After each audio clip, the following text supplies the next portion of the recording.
Okay, so you've decided that you want to study for the IELTS, but where do you begin? That's what this video is all about. By the end of this, I think that you guys will be confidently ready to take your first steps. Definitely. So my name's Phil. And I'm Mike. And you're watching the IELTS Grind. Remember to like and subscribe. Okay, so let's get into it. Let's begin with, it's the first day. Okay. You've just found out what the IELTS test is. Oh no. And you're wondering, how can you get started? What should you do first? So the most important thing is, what is the IELTS? If you don't know what the IELTS test is, how it's formatted, that's something you should find out about, okay? So to run through it very quickly, you're tested on all 4 skills, so writing, reading, listening, and speaking. And the test is basically 4 different papers. Well, 3 papers and a speaking test list. Yes. Yeah.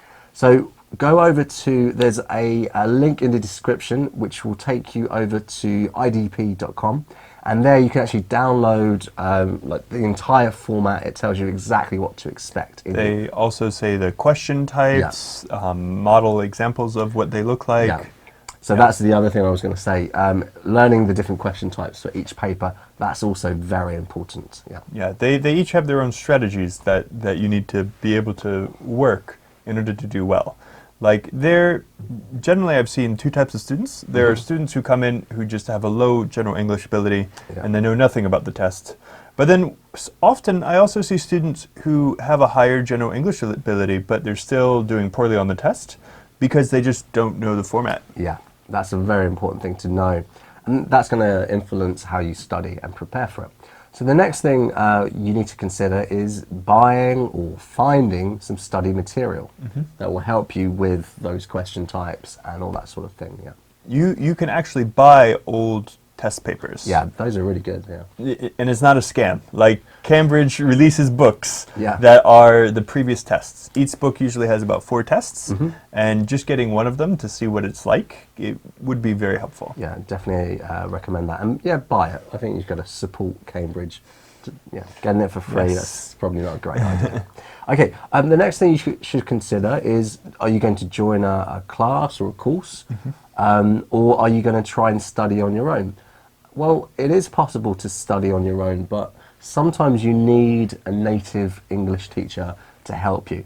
Especially with things like speaking. Yeah, and writing. And writing. Yeah. Yeah. I mean, I think listening and reading, most people could do that on their own. But the other thing that a course gives you is structure, right? Yeah, that's really important. It's, if you are a super self-motivated student, it's doable, but most of us aren't. Yeah. So think about, joining class. But of course, don't forget you can watch our YouTube channel, because we're going to be here helping you and telling you all the things that you need to know about the IELTS, and we're just full of tips and advice for studying. So yeah, we're also a good source of material. You can go check out our catalog right now. Yeah. Okay. The next thing is, I always tell students the IELTS exam is testing 2 different things. It's testing your knowledge of the test, like we had talked about before. Do you know the question types? Do you know the strategies to deal with them? Can you identify distractors well? That kind of stuff. But there's also your general English ability. That's the main reason schools are having you take this test. Yeah.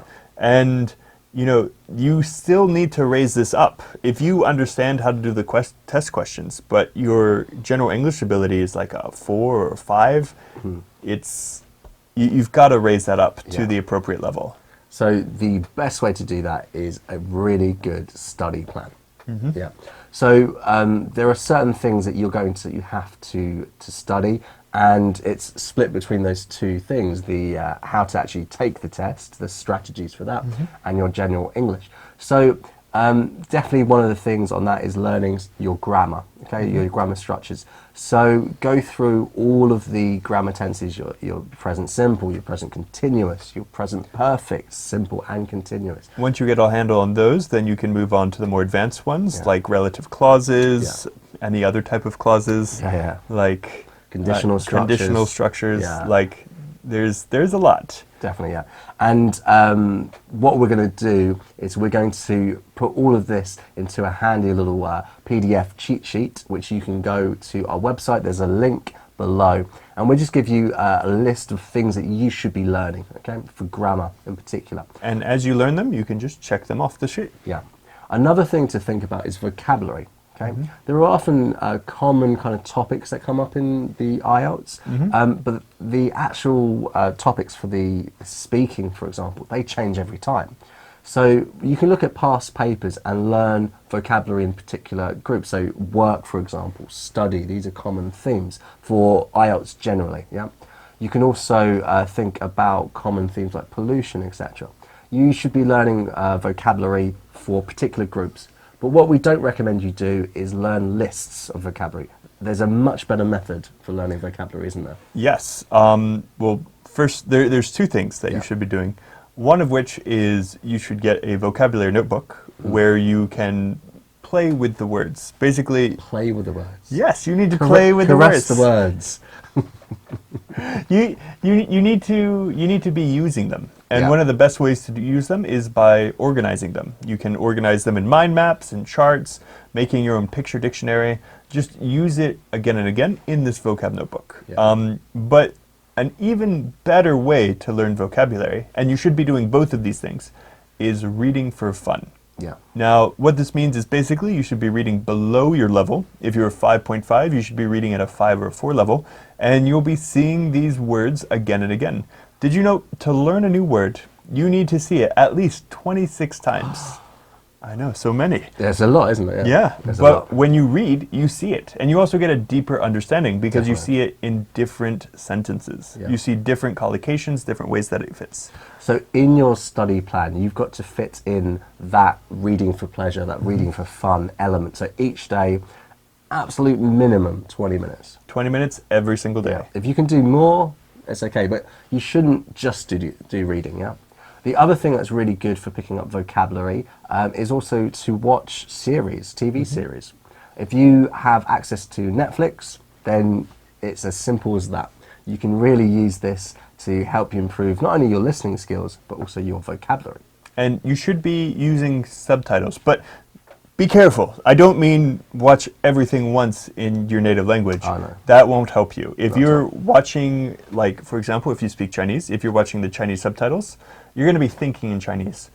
You can use the Chinese subtitle version as a tool to make sure you understand everything that's happening, but the only thing that will be helping your English is by using English subtitles or no subtitles. Yeah. So generally we recommend you watch an episode 2 times, first using your native language and then second in English, or if you're higher level, you switch that. Okay. And this also just raises your general English ability. Just listening to it again and again helps that. And of course that will help your listening test. Yeah. So not only do you need to practice your grammar and practice your vocabulary, building your vocabulary through these methods, you also need to spend time on all 4 skills. So reading, listening, writing and speaking. This should be in your study schedule. So during a typical week, you need to cover all 4 of those skills. Yeah. And you need to be doing that following the format of the test, okay? Generally what we recommend is if you know you have a fair amount of time, you have a lot of time to study, you should be learning how to do the different question types for the readings and the listenings, and practicing those one at a time until you're pretty comfortable with them. As you get closer to the test, what you need to be doing is worrying about time control. Yeah. And what that means is you should be doing 3 readings in 1 hour. The whole 4 listenings in 30 minutes, with maybe an extra 10 to be checking your answers. Yeah. You're trying to copy test-taking conditions. Yeah, because it's very different having all afternoon to read 3 texts compared to 1 hour. Yes. Even for native speakers, it's a challenge, right? So you need to be practicing this. The more you do it, the easier it will become. Yeah. But remember, you only really need to start doing that as you get closer to your test. Yeah. The first thing you should be doing is learning how to answer the different types of questions. Yeah. And as you said, when you get closer to taking your test, when you're a couple months out, you should be taking the full mock test. Yeah. I would say running up to it at least once a week, probably a couple months before your test, just to get used to the conditions of a full test. Yeah, for sure, for sure. Because that's really showing that you have good time control. One of the reasons the IELTS exam is so difficult is because of the fact that it's a lot of English. Like you do a full 30 minutes, you know, with 10 minutes to transfer your answers, you have a full 30 minutes of listening only to English. And then you have a full hour of reading 3 texts. And then you have another full hour of writing in English. It's a lot. Like, it's an endurance test. It is, you definitely. need to be able to keep going the whole time. Yeah. Okay, and then after you've come up with a very good study plan, and you're also going to make sure that you do mock tests as you're running up to your exam, another thing that we would recommend is when you're beginning the journey taking your IELTS, you should actually go to an established school and do a mock test to get your estimated band score, your estimated level in English. If you do this when you begin, you can quickly identify kind of what the level you're beginning at, and then you can work to improve different areas of your ability in English. That's going to be really effective. It will. It will also help you see what level of book you need to be getting for your fun reading. Remember that should be below your level, and then you can get a graded reader, like this one. This is just one example, and the reason I say it's a graded reader is on the back, it actually shows you your level, and you can find all this out through your mock exam. So this is the book I've been reading Michael when he goes to sleep. It sends him right off. I have nightmares, both because of who's reading it and the content of the book. So why is Phil in my bedroom? Okay, guys, so taking the IELTS, it really is going to be a long journey, and it's not going to be easy. We're not going to lie to you. But you can do it. You definitely can do it. But as long as you get yourself organised, and the best way to do that is just to follow the tips we've been talking about in this video.